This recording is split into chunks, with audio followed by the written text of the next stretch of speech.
Sunny in the City includes White House Wednesday, starring special WHUR correspondent Ebony McMorris. Taking you on the inside now. That's right, everybody. It is time for White House Wednesday. Today, we are discussing President Biden's new executive order on immigration, which has sparked a lot of debate. Of course, joining me is Ebony McMorris, our White House reporter for AURN.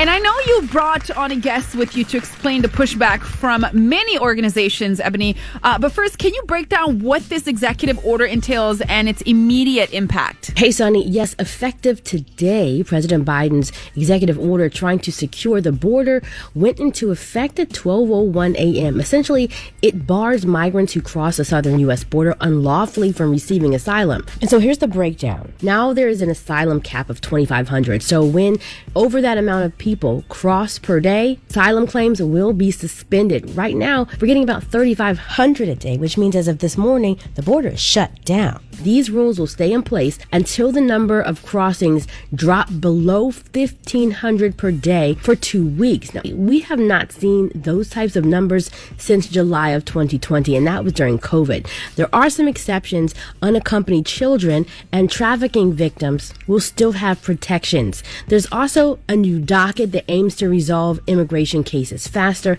and the U.S. will revoke visas of individuals involved in human smuggling. Now, Biden says he's made this move because Congress failed to pass meaningful legislation to address the issue at the border. Now, Ebony, this order has certainly caused a stir. What are the main criticisms from immigrant rights organizations here? Sonny, I've talked to advocates who say that this is a violation of the Refugee Act of 1980 that states any non-citizen on U.S. soil has the right to request asylum if they fear for their life of freedom on account of race, religion, nationality, membership of a particular social group or political opinion. Many who are fleeing war and violence are going to be sent right back. But I brought on Nkechi Ilechie from the Nigerian Center really to talk about this part. Nkechi, what was your reaction when this announcement was made? Thank you so much, Ebony, and thank you, Sonny, for having me come on today. On the first day of the Biden presidency, a promise was made to the immigrant community to restore faith and hope in the immigration system. This executive order breaks away from that commitment and potentially darkens the future for many seeking sanctuary in America. Many countries are embroiled in active armed conflict, prompting people to seek refuge here. Rather than limiting access, the administration should be increasing resources such as language access to the southern border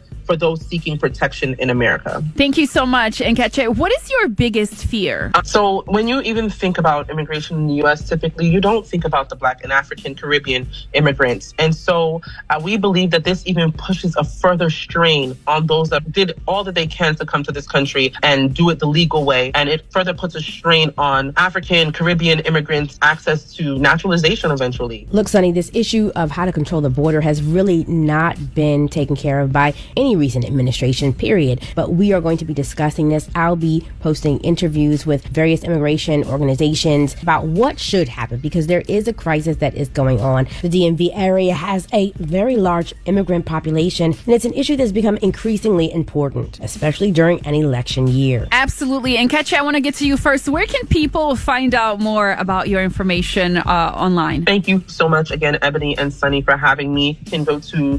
www.thenigeriancenter.com. And so over at the Nigerian Center, we have partnered with African Communities Together and other immigration-focused organizations. And we are asking the administration to rethink this policy and fulfill the immigration protection he promised. Absolutely. Doing such great work there. Ebony, where can people find you? Of course, all over social media. You can follow me at Ebony McMorris or go to AURN.com to catch these stories and even more. Thank you both so much for being on with me.